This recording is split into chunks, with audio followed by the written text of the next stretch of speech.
Hi class, it's me, your math teacher Jello. For today's video, I will show you how to compute gross income and net pay. Gross income is the total earnings before any deductions are made. It includes base salary, overtime, commission, and piecework pay. So class, ang ibig sabihin, ang gross income ay ang kabuuang kinikita ng isang empleyado bago pa man kaltasan ng anumang deductions tulad ng tax, SSS, PhilHealth, at iba pa. Ibig sabihin, ito ang buong halaga na kinita ng isang tao sa loob ng isang tinakdang panahon, halimbawa isang buwan. So, kabilang rin dito ang ating base salary, no? Okay. And then overtime, commission, and piecework pay.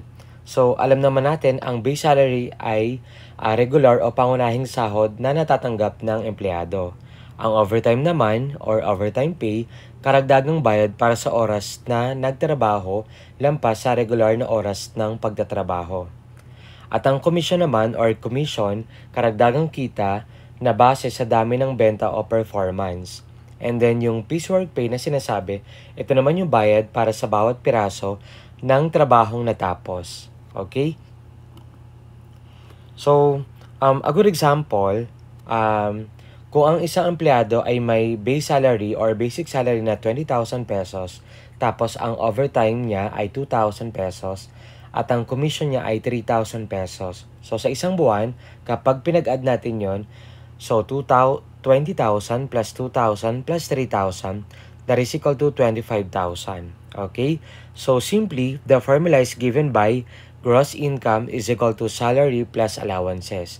So, ganun natin siya kino-compute. Okay? And then, another term which is net pay. Net pay is also called take-home pay. This is the amount left after deductions are subtracted from gross pay. So, net pay, ito rin ay kilala bilang take-home pay. Ito ay ang halagang natatanggap ng empleyado pagkatapos kaltasan ng lahat ng deductions. Yung mga deductions natin na nababanggit dito, yun yung mga tax, GSIS, no? SSS, PhilHealth, at iba pa. Okay? So, mula sa gross income. And then, so sa madaling salita, ito ang tunay na halaga ng sahod na naiuuwi o na idedeposito sa ATM ng isang empleyado. Okay? So, that is net pay. So, halimbawa nito, class, let's say, kung ang gross income ng isang empleyado ay 25,000 pesos at ang kabuang deductions ay 5,000 pesos, so, ipagsusubtract lang natin. 25,000 minus 5,000, that is equal to 20,000 pesos. So, yung actual na pera na natanggap niya ay 20,000 pesos. Gets? So, that is what we call net pay or take-home pay. Gets? And the formula is given by net pay is equal to gross income minus total deductions. So, ganun lang kasimple. And then, yung deductions, let's define what is deduction. Deductions are the amounts subtracted from gross pay by law or agreement. So, here in the Philippines, yung common deductions natin, yun yung GSIS or Government Service Insurance System. Kapag sinabi natin GSIS, ito yung sa mga taong gobyerno or public. And then, for Social Security System naman or SSS na kung tawagan, ito naman ay sa mga pamprivado or private. PhilHealth, Pag-ibig Fund or HDMF, withholding tax or BIR, loan payments, absences or tardiness, and other dues or cooperative contributions. So, class, dito sa Pilipinas, ito yung mga common deductions na makikita natin sa ating payslip. Okay? So, isa-isahin natin yan, class. So, we have here Government Service Insurance System or GSIS. So, this is applicable to government employees only. So, take note of that. And then, yung purpose natin dito is, of course, for life insurance, retirement, disability, survivorship, benefits. So, bakit nga ba tayo nagkakaltas dito sa ating sweldo? So, katulad ko bilang isang public school teacher, kami ay GSIS or Government Service Insurance System. So, kinakaltasan kami buwan-buwan kasi yung kinakaltas sa atin na buwan-buwan, ito ay matatanggap mo rin naman after nating mag-retiro sa serbisyo. Okay? So, typically, kung ikaw ay nag-retire na ng 60, so sa 60 or 65 mo siya matatanggap. So, in short, meron tayong inaasahang pera na magagamit natin sa ating retirement life. Okay? Kaya tayo nagkakaltas ng mandatory. So, ang rate natin dito is 9%. Take note. So, 9% of monthly salary rounded to the nearest peso. Ito yung employee share. Ito yung kinakaltas natin kada buwan. Gets? So, later, magsasolve tayo ng mga problem regarding this. So, for Social Security System or SSS, so, ito naman ay applicable to private sector employees. So, sa pampribado, no? And then, for yung purpose natin dito, of course, ganun din, retirement, disability, maternity, sickness, and death benefits. So, ganun din, katulad sa GSIS, kapag nag-retiro tayo, so meron din tayong matatanggap dito, no? Na pera o inaasahan natin na panggastos natin sa pang-araw-araw. Kumbaga, savings din natin. And of course, yung ating rate naman dito is 5% only. So, mas mababa kumpara kay GSIS. So, 5% of monthly salary or employee share. Gets?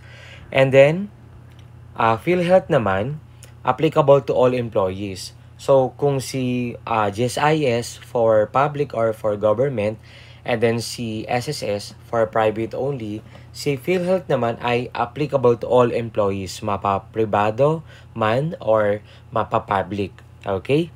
So, ang purpose natin dito, of course, for our healthcare benefits and hospitalization coverage. So, ang rate natin dito, class, ay 5% of salary. Take note, dito, mag-share si employee ng 2.5% at si employer, yung pinagtatrabahuhan natin, ng 2.5%. So, yung 5% dito, class, ibig sabihin, maghahati kayo dyan ng inyong employer. So, 2.5% sa'yo bilang sa manggagawa and 2.5% sa inyong employer. So, cap based on 100,000 peso ceiling. Okay? So, ang ibig sabihin, kahit mas mataas pa sa 100,000 ang sahod, ang maximum na pagbabasehan ng PhilHealth ng contribution ay 100,000 pesos lamang. Okay? So, halimbawa, lumagpas doon, no? Tapos, halimbawa, 100,000, kinuha natin yung 5% ng 100,000 pesos. Okay? So, we have 5,000 pesos. So, tig 2,500 kayo doon. 2,500 sa employee at 2,500 naman sa employer. Gets? So, yun yung ibig sabihin ng 100,000 pesos ceiling. Or cap based on 100,000 pesos ceiling. And then, so we have here Pag-ibig Fund or HDMF. So, syempre, applicable din to sa all employees, mapa-private man or mapa-government or public. Yung purpose naman natin dito is housing loans, ayan, calamity loans, and sa ating savings, no? Okay. So, syempre, para makautang tayo ng bahay, tulong pinansyal kapag sa oras ng sakuna, and then yung savings, ito yung ipon natin para sa kinabukasan ng isang manggagawa or ng empleyado.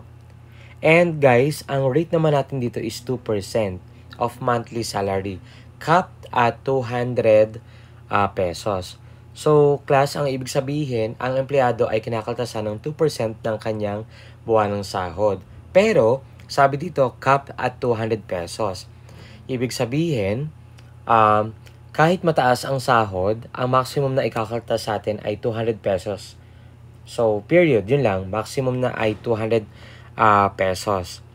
Okay, kahit na lumagpas pa sa 2% yung sa 200.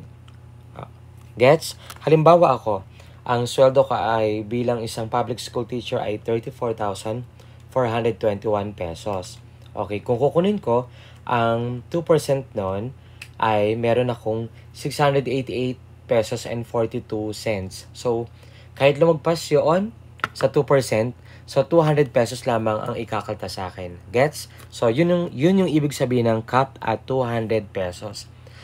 If I'm not mistaken, dati, ito ay 100 pesos lamang. So, ngayon, nag-increase na. So, meron na tayong 200 pesos na kinakalta sa atin buwan-buwan. Gets? Okay. And then, so we have here withholding tax or BIR. So, sa Bureau of Internal Revenue. So, class, ito, mahalaga to na kinakaltasan tayo. And then, yung applicable naman to sa lahat ng employees, mapa-pribado man or public or government. So, ang purpose natin dito is income tax, yan, of course, collected in advance by the employer. So, yung rate natin dito, class, ay iba-iba, no? So, class dito, updated yung kinuha ko, updated income tax table 2025 here in the Philippines, in our own country. Okay? So, here, we have 250,000 and below. So, sana all 0% sa ating tax. So, meaning exempted tayo sa income tax. So, hindi kayo magbabayad ng tax kapag 250,000 below ang inyong sweldo sa loob ng isang taon. So, by the way, itong 250,000 na to, ito yung annual na salary ng isang manggagawa, mapa-private or mapa-government. Okay? So, pang-pribado man or pang-publiko. And then, over 250,000 pesos to 400,000 pesos. So, 15% of the excess over 250,000 pesos. So, class, ang ibig sabihin, so, halimbawa, excess lang ng 250,000. Halimbawa, ang sweldo ng isang manggagawa ay 300,000 sa loob ng isang taon. So, 300,000 minus 250,000. So, meron tayong 50,000 pesos. So, kukunin lang natin yung 15% ng 50,000 pesos. Yun yung ibig sabihin ng getting the 15% of the excess over 250,000 pesos. Okay? Gets ba? And then, likewise, if we have over 400,000 pesos to 800,000 pesos, so meron tayong rate dito na 22,500 pesos plus 20% of the excess over 400,000 pesos. So, parang ganun lang din kanina, no?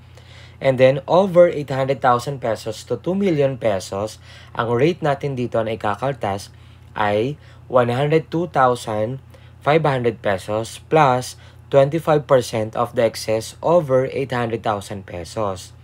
And then, if we have over 2 million pesos to 8 million pesos, ang rate na ikakalta sa atin ay 402,500 pesos plus 30% of the excess over 2 million pesos. And then over 8 million pesos, so meron kang babayaran na tax na 2,202,500 pesos plus 35% of the excess over 8 million pesos. Okay, so this is 2025 income tax rate as per train law. Okay? So other deductions, we have optional or conditional to. So these deductions depend on agreements between the employee and the employer. So, karaniwan, kung may loan tayo sa bangko, so pwedeng tayo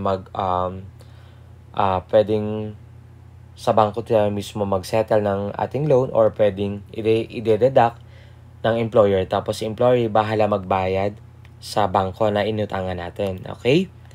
So, kaya nga depend on agreements between the employee or employer. And then, we have the cash advance.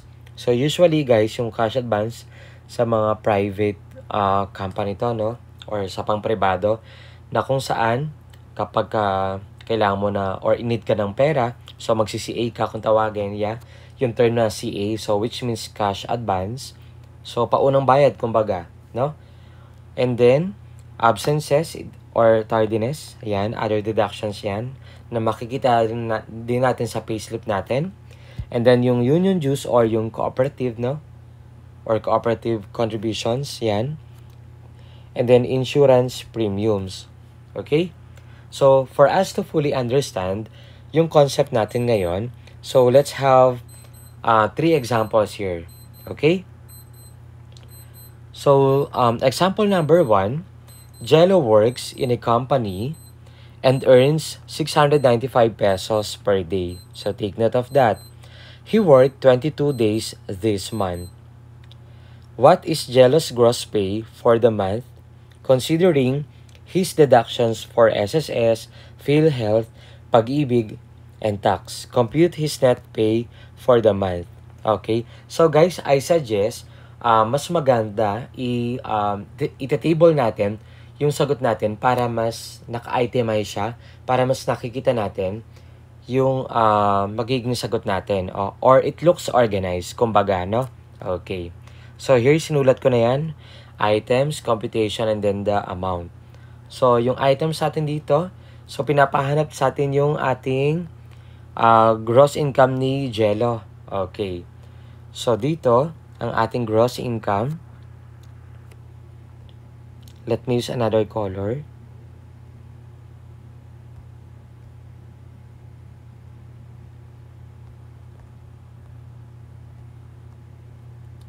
Sulat ko lang dito, gross income.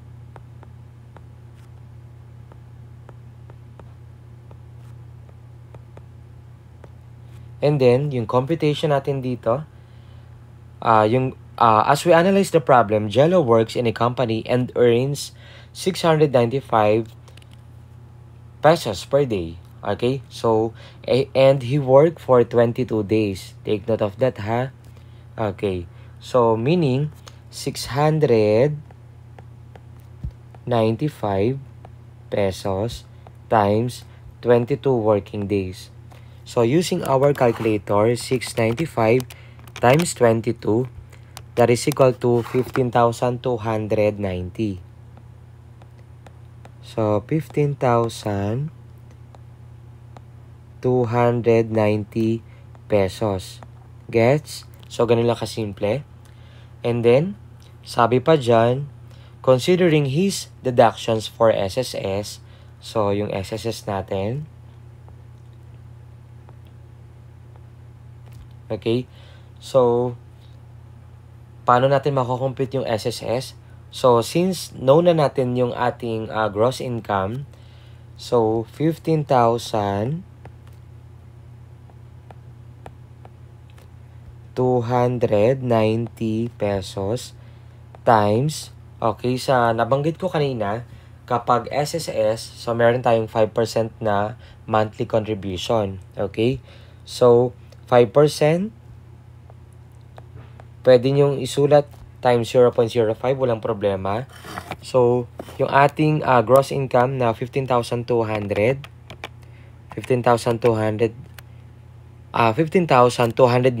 pesos, sorry, I stand corrected. 15,290 pesos times 5%. So, this is actually equal to 764.50 centavos. Okay? 764 pesos and 50 cents. Nagagets ba? Okay. And then, another deductions, which is PhilHealth. So, sulat ko dito. So, PhilHealth.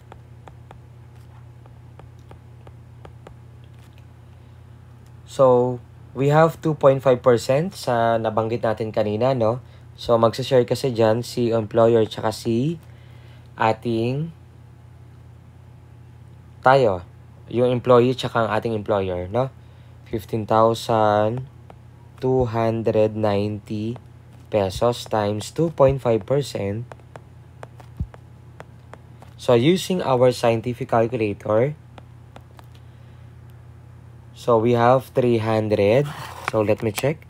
15,290 times 0.025. So, this is actually equal to 382 pesos and 25 centavos. Okay. And then, another deduction, which is pag-ibig. Okay. So guys, yung pag-ibig na sinasabi dito, yan, yung kinakalta sa ating payslip. So, pag-ibig. Okay, ito class yung ating housing loan, yan, yung calamity loan. Okay, so sa ating pag-ibig, so dito class, kung mapapansin natin, so since 15,290, so above 5,000 pesos yung ating sweldo sa problem ni Jello ay 15,290. Na-reach na agad yung maximum na 200 pesos yung pag-ibig. So, ibig sabihin, ito ay maximum of 200 pesos. Okay? So, guys, dito, syempre, 200 pesos na lang yan. Still, no? Okay. Yan ang kakalta sa kanya sa loob ng isang buwan. And then, another which is, we have BIR, yung tax natin. Huwag kakalimutan yan. Okay? So, tignan natin. Ilagay ko rito, withholding tax.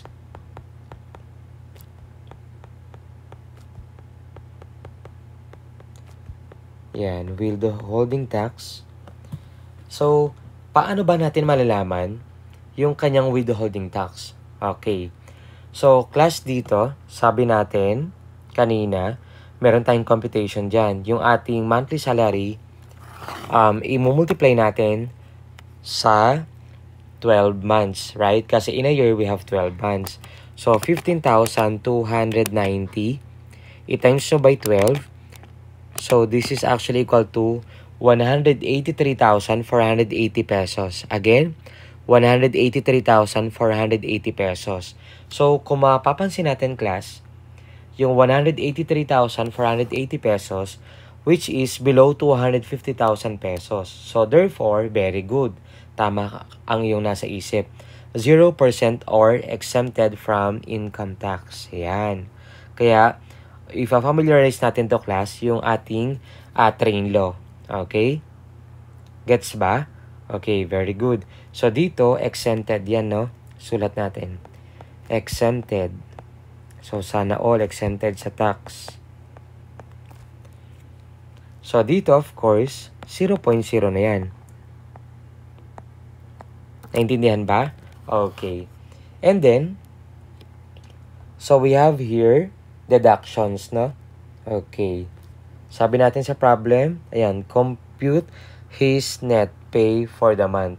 So, yung ating deductions, class, i-deduct pa kasi natin yan doon sa ating gross income. Deductions. So, dito, sum of items 2 to 5. Okay? So, 2 to 5. So, dito, ito. So, 2, 3, 4, and 5. Okay? So, here, pag pinag-add natin itong mga to, ito class, ayan, magmula rito, 764.50 plus 382.25 plus 200, syempre plus 0, this is actually equal to 1,346.75. Okay, let me check. 764.50 plus 382.25 plus 200. Okay, 1,346.75 pesos. So, class, ito yung i-deduct natin doon sa gross income. Okay, medyo baguhin ko lang to, class. I mean, ito, yan. Para, ayan, maliwanagan tayo. Para hindi tayo malito mamaya.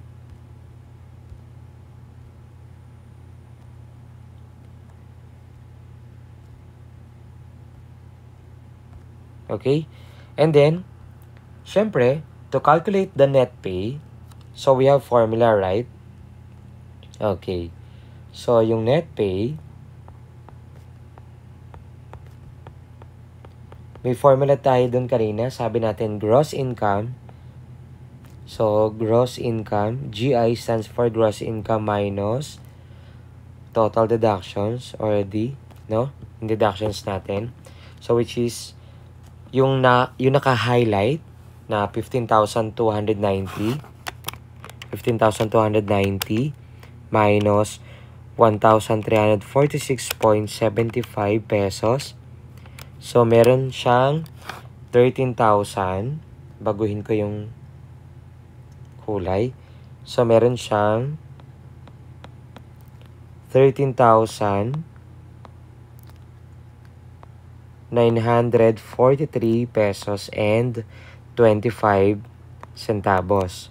Okay? So, ito yung net pay ni Jello. Gets ba? So, kapag naka-payslip naman, usually ang sweldo ay 1530, yung net pay niya, which is yung take-home pay na tinatawag, i-divide lang to by 2. Kung i-divide natin yan by 2, so ang per cut-off or yung per payday, ang susweldo niya ay 6,971 and 63 cents. Okay? So, ganun lang kasimple. So, now, so we have example number 2 and example number 3. Ayan. So, in example number 2, Lynette earns 90 pesos per hour. She worked 150 regular hours and 10 overtime hours with a rate of 125%. So, before, nag-solve na tayo ng mga ganitong problem. So, i-apply natin yon. So, what is Lynette's total gross income, including OT, and compute her net pay? Okay? So, guys, again, I suggest we can solve through tabular method or tabular form, no? Para mas naka-itemize siya. Gets ba? Okay, so let me use another color. So, we have the regular pay muna. I-solve natin yung kanyang regular pay.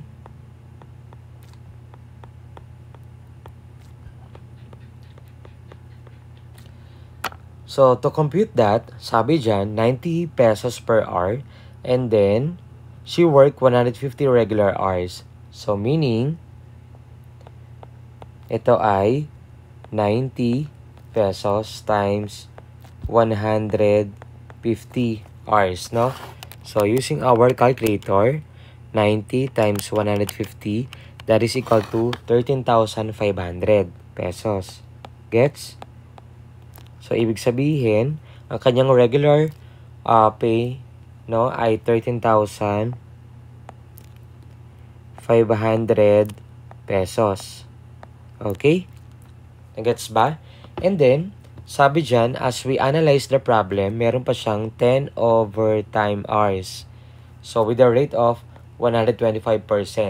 Ibig sabihin, regular lang yon. Okay? Or ordinary day. So, we have overtime. Sulat natin dito.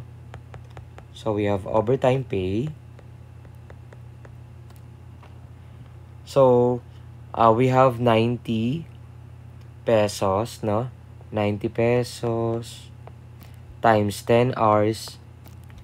Kasi, 10 hours yung kanyang OT, no? Okay, tandaan natin yan. And then, with a rate of 125% or simply 1.25. Gets? And then using our calculator, so 90 times 10 times 1.25, this is equal to 1,125 pesos. So 1,125 pesos. Gets? Okay. So can we now compute the gross income of Miss Lynette? Yes, the answer is yes. So, ang gross income, siguro baguhin ko yung color. Ayan. Ang kanyang gross income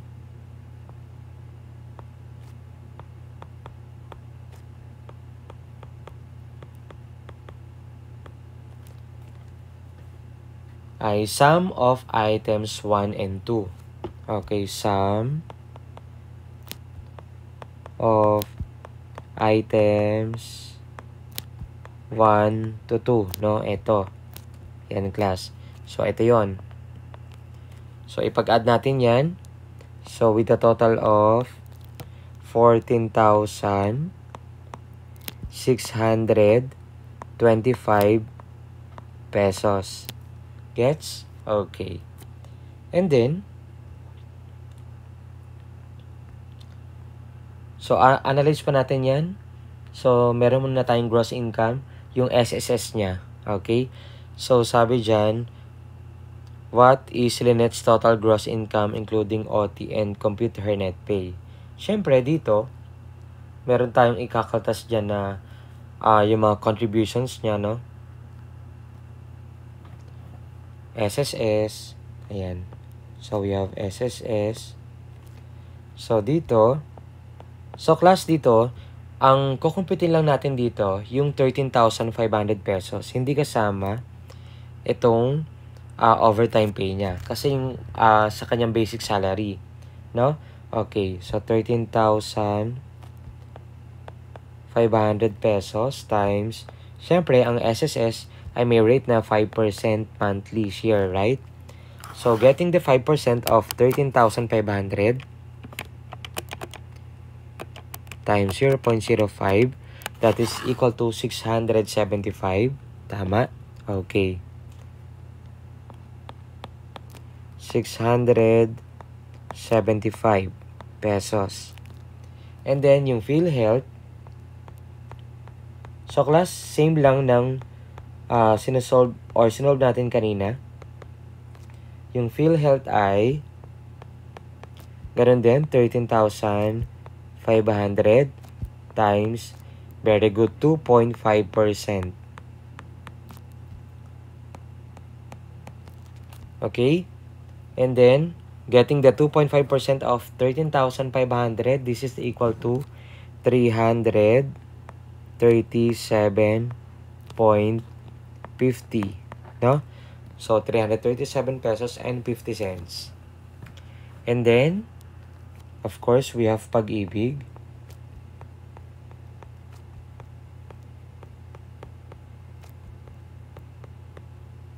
Ayan. Ang Pag-ibig, syempre ito ay maximum na ng 200 pesos, no? So, yung paliwanag natin kanina. Sa number 1, maximum of 200 pesos. So, automatic, 200 pesos yan. Okay? And then, of course, we have withholding tax. Kakaltas natin yan.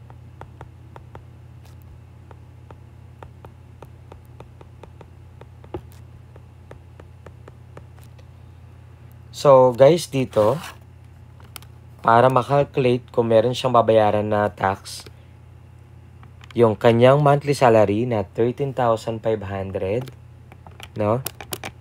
Times, syempre, in a year, we have 12 months, right? So, this is actually equal to 162,000 pesos. So, again, sabi natin doon, sa ating income tax table, yan. So, that is below 250,000 pesos. So, 162,000 pesos. So, meaning, zero tax or exempted siya, no? Okay. Exempted. So, dito class ay 0.00.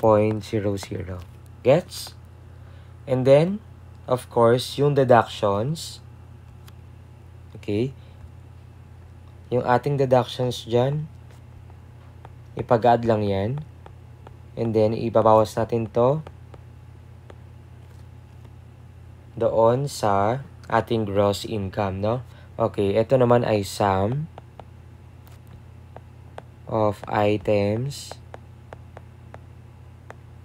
So, here, so we have dito. So, class dito yon. Ayan. So, we have 4 to 7, no? 4 to 7. Okay, binilang ko pa. So, ipag-add lang natin yan, class. So, 675 plus 337.50 plus 200. So, this is equal to 1,212 and 50 cents. So, 1,212.50 centavos. Okay? Ito yung kanyang deductions. So, now, to compute her net pay,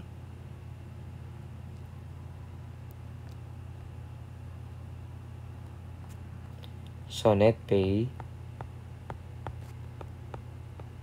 so again, ano yung formula natin dyan?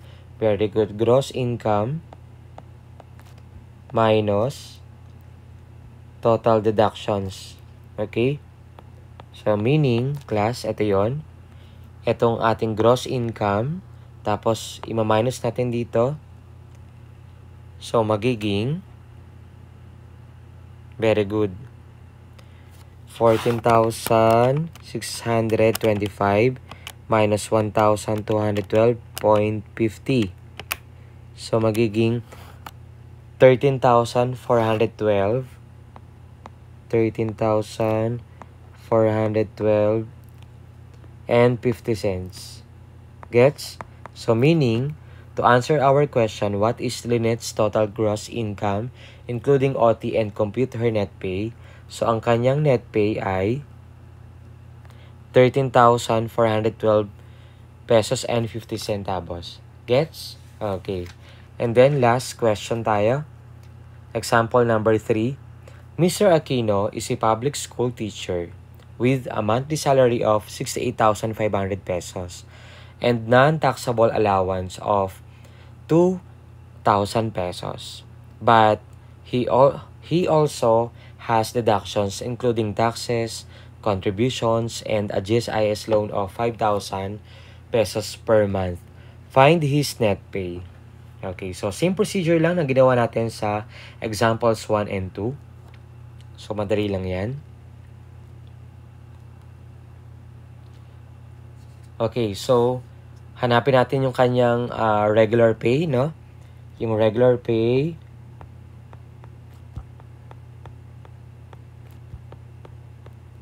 Yung regular pay ni Mr. Aquino ay 68,500 pesos.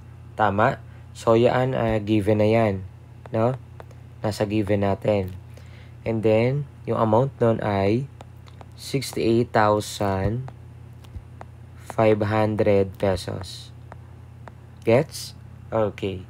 And then, another, we have non-taxable allowance. Ito yun. Ibig sabihin, hindi siya pwedeng mataksan, mabawasan yan. So, as is yan, 2,000, ma-receive niya. So, allowance,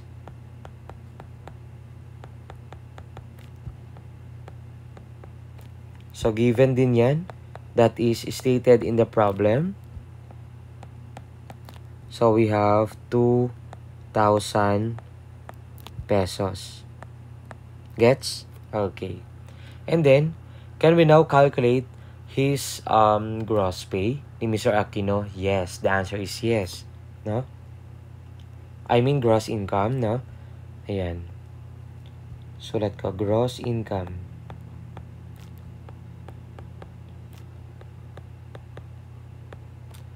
So, ibig sabihin, sum of items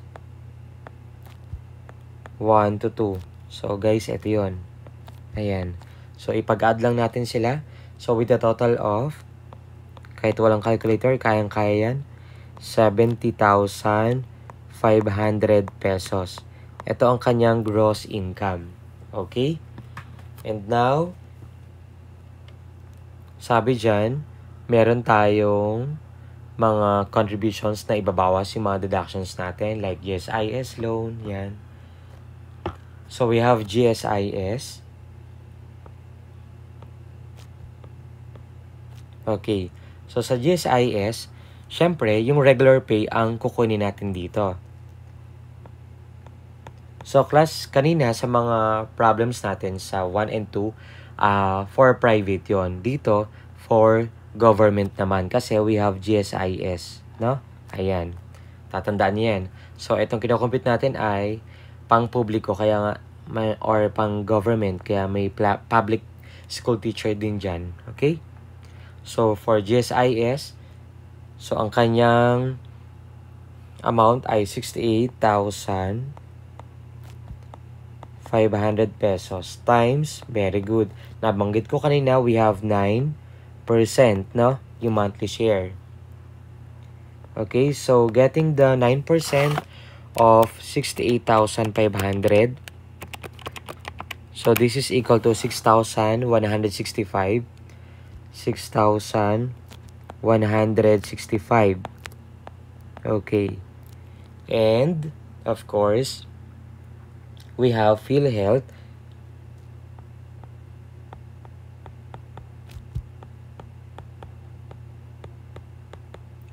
Ang PhilHealth niya ay 68,500 times. Okay, so very good. 2.5%.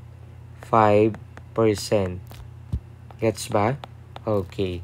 So, getting the 2.5% of 68,500 times 0.025, this is equal to 1,712 pesos and 50 centavos. Okay? Gets ba? Okay. Next. So, we have Pag-ibig.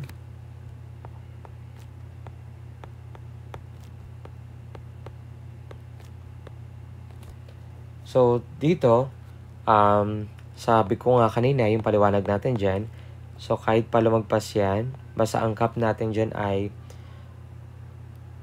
yung sinasabi nating kahit lumagpas pa, no, yung sweldo natin sa 2% doon, 200 pa rin siya. So, maximum of 200 pesos. So, 200 pesos to. Gets? And then, we have the withholding tax. Okay.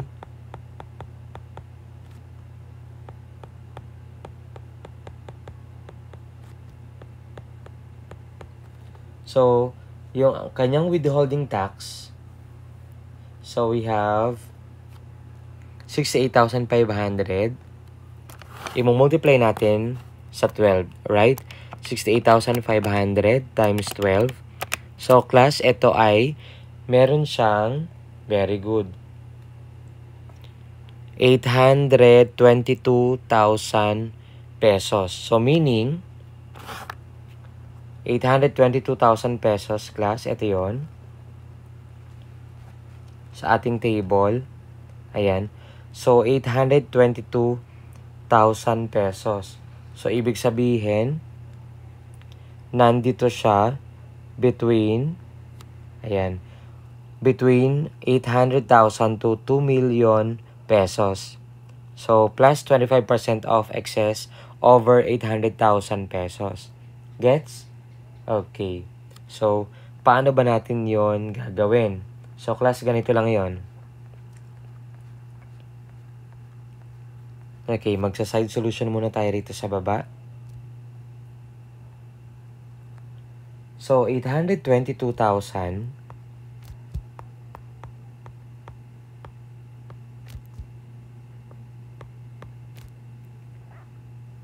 no?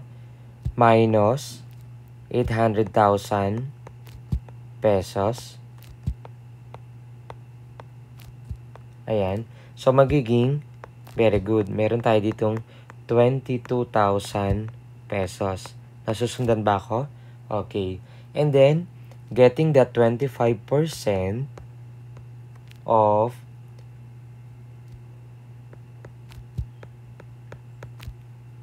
22,000 pesos. So, paano tayo nagkaroon ng 25% dyan, class? So, balik tayo dito sa table natin. Ayan. So, we have 25% dyan. Ito yun, class. Okay? So, we have 25%, no? Okay.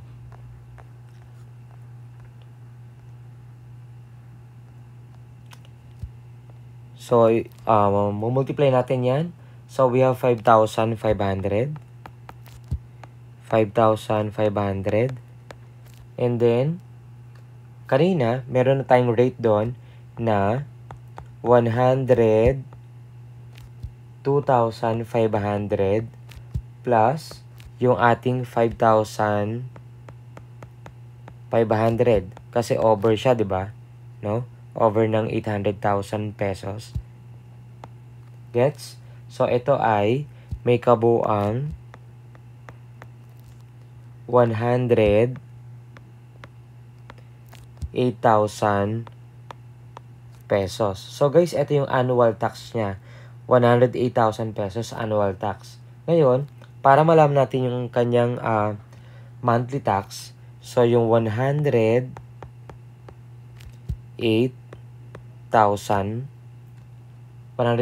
pesos, i-divide natin yan by, very good, by 12 months. So, in a year, we have 12 months, right? So, pag dinivide natin yan, meron siyang 9,000 pesos.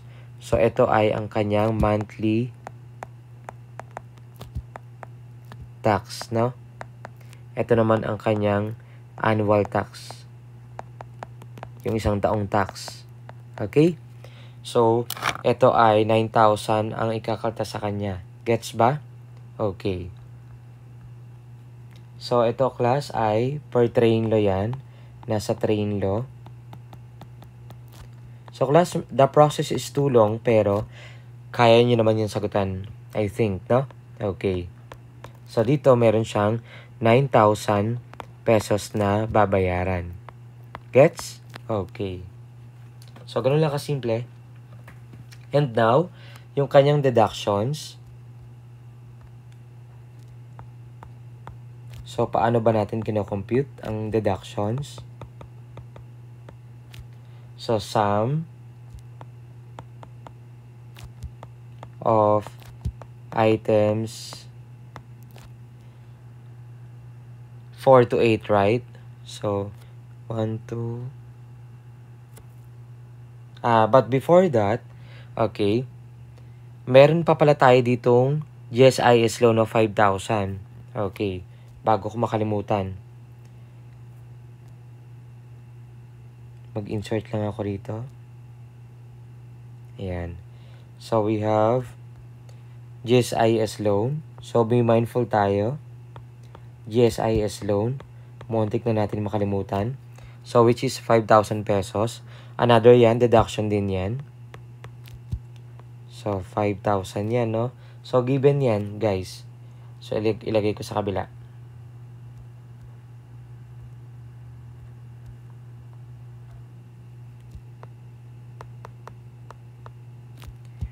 So, we have 5,000 pesos.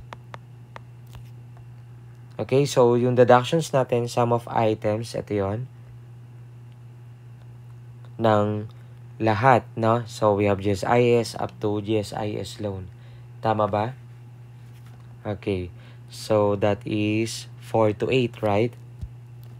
Sum of items, 4 to 8. So, dito hanggang dito. Ayan. So, ipag-add natin yan. We have 6,165 plus 1,712.50 plus 200 plus 9,000 plus 5,000. So, meron siyang 22,077.50 pesos. 22,000. Yung total deductions niya, 22,077 pesos and 50 centavos. Okay? And then, can we now calculate his net pay? The answer is yes. Okay? So, net pay the formula is given by, okay, gross income minus total deductions. Okay? So guys, ito yon, yung naka-highlight na red, ito, tsaka to. Pag subtract lang natin sila, so we have 70,500 minus 22,077.50 cents. So meron siyang 48,422 pesos and 50 centavos. Okay? Gets ba? So, ang kanyang net pay, sabi kasi rito, find his net pay ni Mr. Aquino. Mr. Aquino's net pay is 48,422 pesos and 50 centavos. Kung i-divide natin by 2 yan, sa 1530 or kada cut-off, meron siyang ma-receive na 24,211 and 25 centavos kada cut-off. Gets? So, ganun lang kasimple. So, this is the end of our video. I hope na meron kayo natutunan. Thank you for watching. Follow for more.